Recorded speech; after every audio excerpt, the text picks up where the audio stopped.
Welcome to the Kurt and Kenny podcast. Coming at you from Work in Progress co-working in downtown Las Vegas. We're here to talk about growing your business, making more money, and thriving in a startup life. Here they are, Kurt and Kenny. Hey, I'm Kurt. And I'm Kenny, and this is episode 3 of the Kurt and Kenny podcast. This topic today is fast versus fastidious. And the intro text is, especially when you're working on development projects, figuring out your delivery timeline can be tricky. Take too long and risk losing your client to someone who promises to get the work done faster. Promise a delivery date too soon, and you might end up cutting corners and doing less than your best work to try to get things done on time. How do you find the balance between working quickly and delivering quality end products? And for those of you unfamiliar with the word fastidious, that is an adjective meaning very attentive to and concerned about accuracy and detail. Painstaking, meticulous. This is a big friggin' topic. Yeah, this one's like a bowl of spaghetti. The more you dig in, the more you find is on the plate. But I think, What kind of bowls of spaghetti are you eating? you don't. Well, I haven't eaten spaghetti for like 3 years, but back when I did, It just keeps going. You have Yeah. an endless bottomless. it just seems like pit of spaghetti. it never ends. But I think the key point here is an evaluation between what does it take to get it right versus is there any value to just getting it done quick, and what are the costs associated with both. I know it's my nature to try to evaluate the return on everything and find out what it's really coming down to, which is generally time and money. But I think this is more of a quality argument and more of a qualifying statement than it is necessarily a return statement. And we can probably debate the costs associated with making bad decisions or doing shortcuts or taking a long time to do it right, but I think we should set that aside for now and base our conversation on what are you really looking for if you want a project done. Yeah, I think actually, at the start of it all, I think it all has to do with at the outset with managing client expectations. Because if you don't have the expectations figured out and scoping, understanding your scope correctly, and then correctly conveying that scope to your client and making sure your client understands what exactly it is you're planning on doing, then that's where you can end up having problems later when you're trying to get it done in a timeline and they're asking for things that weren't in there, or now it's a new feature that takes more time than you thought it would take. So there's a big piece of this that goes to the work at the beginning of managing client expectations, which we do pretty good with, I think, for the most part. Well, and your starting point, your presumption here is that we're talking about a software development project, which, to your point, is very complicated, right? Everyone starts the project with expectations and hopes, and the developers give a projection plus minus. The client has a budget plus minus that they'd be willing to work within, and there's this matchup that's trying to happen between can we get you what you want at a certain time within a certain budget. Mm-hmm. And anytime you do project development of any kind, even outside of web development, which we do a lot of, in the case of a business consulting engagement where you hear what the client wants and they tell you exactly what their world looks like as they see it. Once you start digging into a project, there's a whole bunch of things that weren't disclosed. Some intentionally, some unintentionally. There's some surprises. It doesn't matter which type of work you're doing here. Yeah, it's a service industry problem. It's not necessarily a widget industry problem. You buy a thing for $5, you get a $5 thing. Where when you're in a service industry, whether it's consulting, graphic design, blog writing, website building, you have this amount of unknown work that the client hopes and expects you to do on their behalf in order to deliver a result, whatever the result is. So let's dive into this whole customer education process, because of all the things that are difficult to manage, it's probably the top. It's probably the most challenging of all. Yeah. And not because we're not smart and not because they're not smart, but because, especially related to technology. Yeah, it's just different. they have take me for example, when I developed when we came to you and we developed the first application that we developed. Yeah. I had a business problem. I had no idea how to make that business problem work in a piece of software that was user friendly. I was using Excel, and it was a huge labyrinth of spreadsheets, and I said, I need this information, and I need my team to be able to produce this information without it being painstaking and brutal to do. And so one of the interesting parts of that process that I remember is we started on a whiteboard, and you started drawing screens for me. You had to make it really granular for me. Okay, what does this screen look like when I click on this button? And we ended up filling a whiteboard, and then we went to 8.5 by 11 pages of copier paper, all with different images. The outcome of that was a very complicated explanation for what our app would look like. And we still had miscommunications. Yeah, there's an interesting thing to take from that is you as a client, and still, we're wanting both fast and fastidious.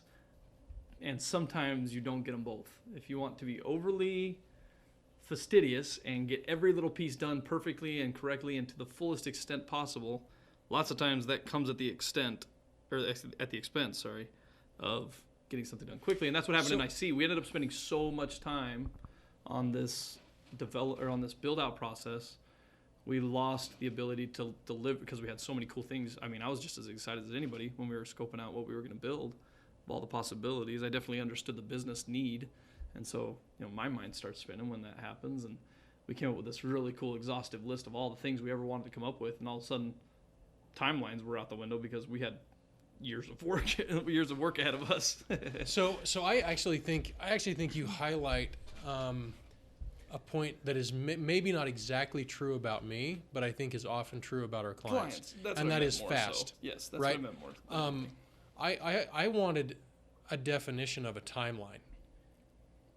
And for me, I don't think even, looking back now, I don't think I knew what fast was. I knew that I wanted it to be ready for an upcoming show in 7 months. Yeah. So that I could at least demonstrate the product to someone. But the unknown of not knowing what it takes to go into the development side, which you didn't at that time, which most clients don't, back to the client point perspective, is they don't understand that we live in a world of 5-click websites, sign up on Shopify, have a website by this afternoon. So when they come to us, there's this level of expectation that says fast isn't a problem because anybody can do fast. So I want the good stuff and I want it fast because fast is obviously easy. Everybody does it. And so you have to educate them on why this isn't going to be fast like they may expect, which is a hard process to do. Sometimes you're speaking against cultural norms or not even misunderstanding, but like a lack of needing to understand what it takes to build something from a creative perspective. So there's a lot of education that has to go into, hey, here's what we're going to do. Here's what we're going to spend our time on. Here's what our day-by-day looks like. We're not just twiddling our thumbs over here trying to collect your big fat check. We're doing research, and we're coming up with variations, and we're coming up with, all the different ways that this could go down so that when we launch, you are the only person in the entire world that has this thing, whatever that is that we're coming up with. So I want to move forward into some of the individual items that come into that, but I want to sort of summarize what you're saying there. With something that I've learned, both as a client and as someone providing a service or selling a service to someone who needs software to solve a business problem.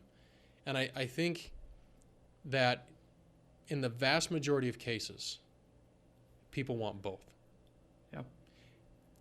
Where I think people have to have a really solid conversation, whether you're a developer or whether you're the client, you have to be able to define what does fast mean for me. If fast means I need it in a year, great. Right. At least as a developer, I know what that means.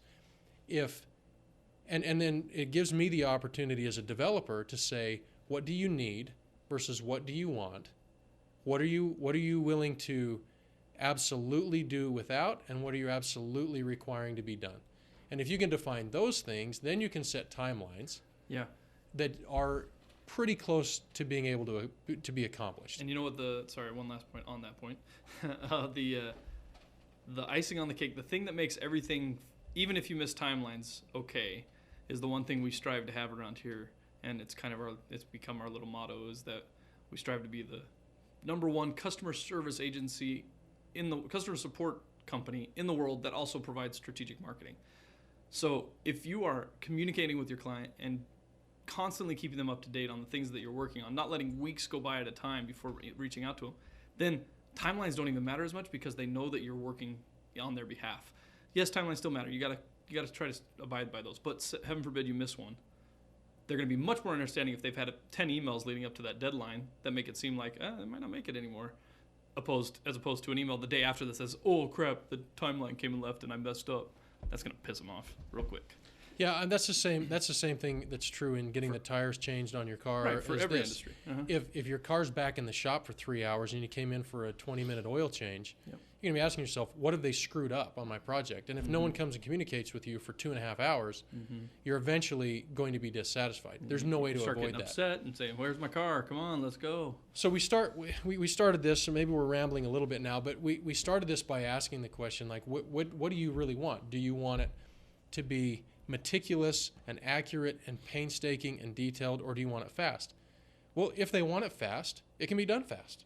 Yeah. But don't expect it to be excellent, and don't expect every little detail to have been thought out and executed against. Yeah. But invariably, even with the best laid plans, we're in the middle of developing 3 apps right now, and we're in this very scenario because we found some unknowns, and we're managing through the process. So I think we ought to talk about how you determine the complexities of a project, and I think we have to talk about needs versus wants, because in many cases that's what this really comes down to. Yeah, it's really hard though. A lot of people don't know the difference between a needs and a wants, which we see all the time.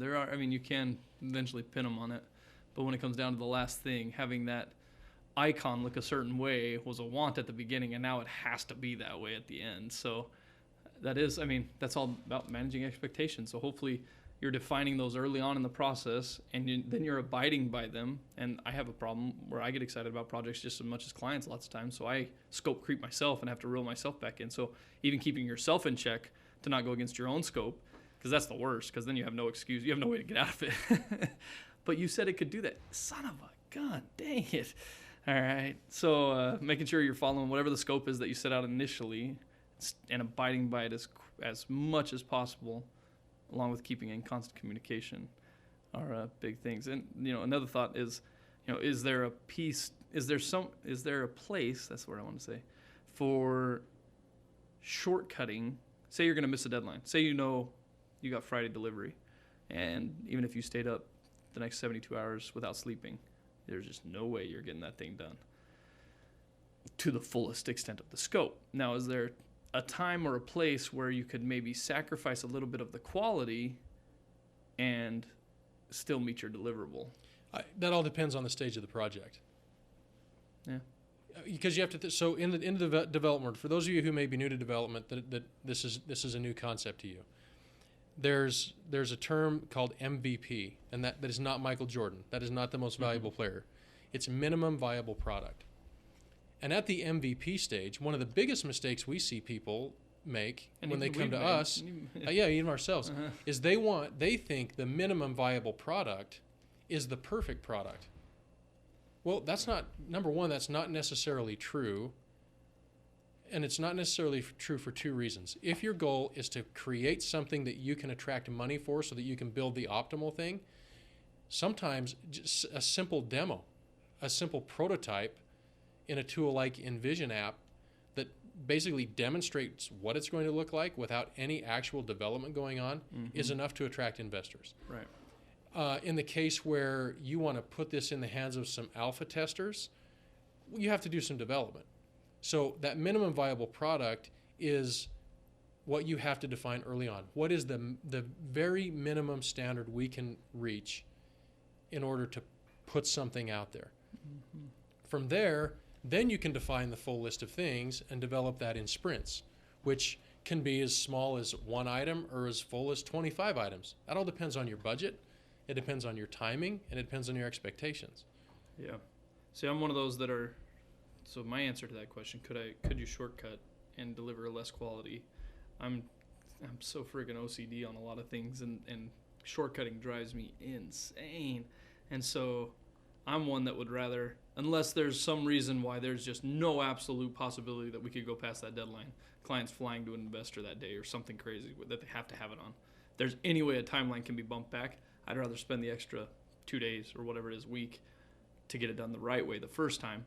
And the right way still may mean a MVP style, but to have it done instead of writing with PHP shorthand and shortcutting all my stuff that may not work, I'd rather spend the extra time and actually build it out entirely so that I don't have to go back and do your favorite thing, rework, to actually get the project to look like it should for the long haul. I'd much rather be right the first time.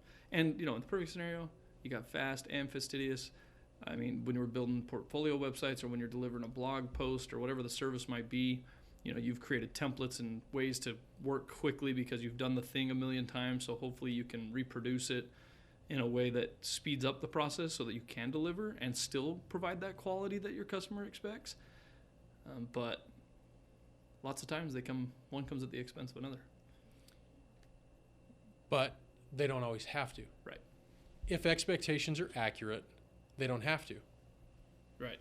I think we're debating Fast versus Fastidious, right? Well, sometimes they're enemies and sometimes they're companions. Sometimes it's not a versus at all. Client expectations set correctly, delivery dates set according to plan, and you've scoped out, you've done your research, you know everything, whatever it's going to take, whatever the service is that you're delivering, you know how long it's going to take you, then you can both deliver on time and provide quality work because you've set those expectations. So really, it's all about the client expectations. Yeah. The only time in my life I can think of being rewarded by taking a shortcut was shortcutting a race to carb and sugar saturated crap that I ate.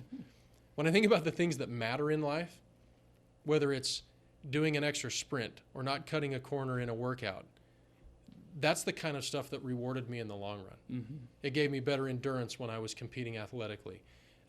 Reading the chapter one more time in a college textbook. Mm-hmm.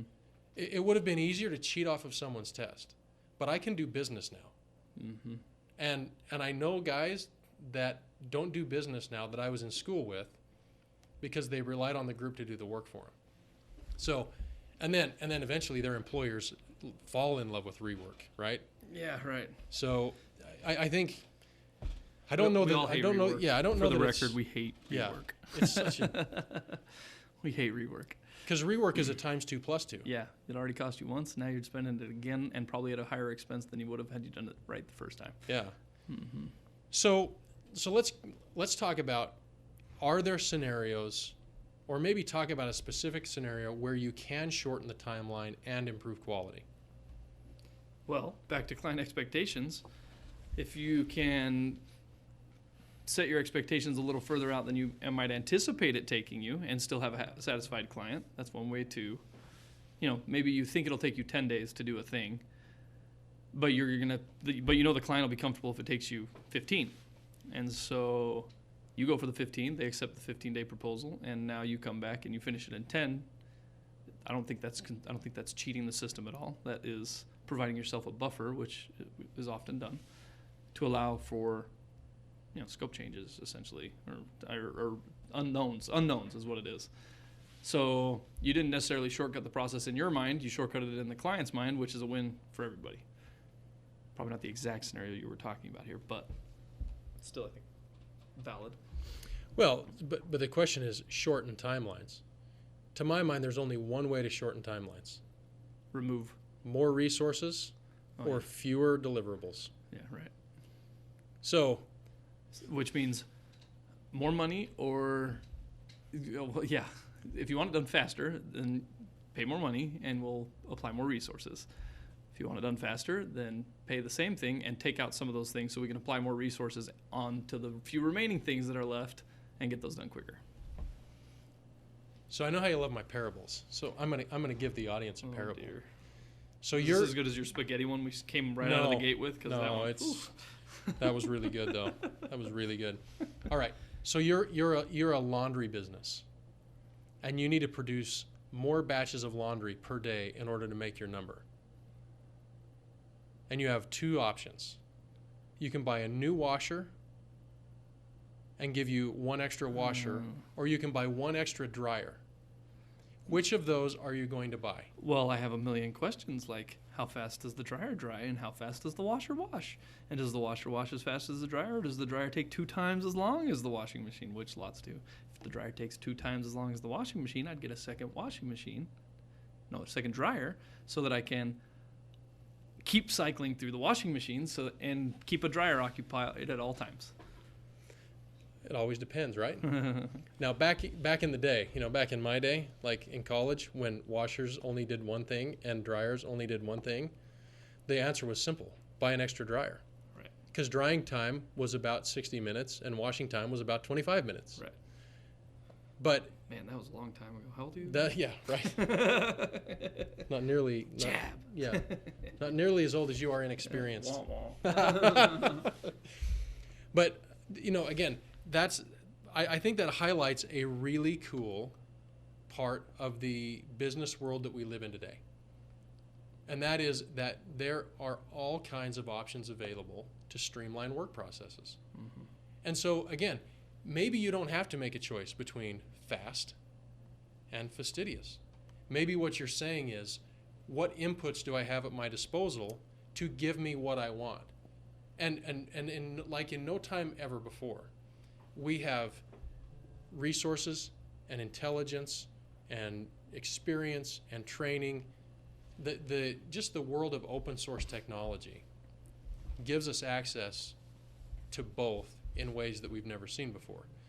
When it comes to app development, if you're developing an application from the ground up and you're taking an idea from the ground up, you probably need to orient your mind around the fact that it's going to take you longer than you wanted it to, and you're going to have to sacrifice features to deliver on a specific timeline if you have that in mind. Kurt's favorite thing, times 2 plus 2. Yes, it's generally a way to avoid disappointment. Mm-hmm. Whatever you're expecting, multiply it by 2 and then add 2 to it. Yeah.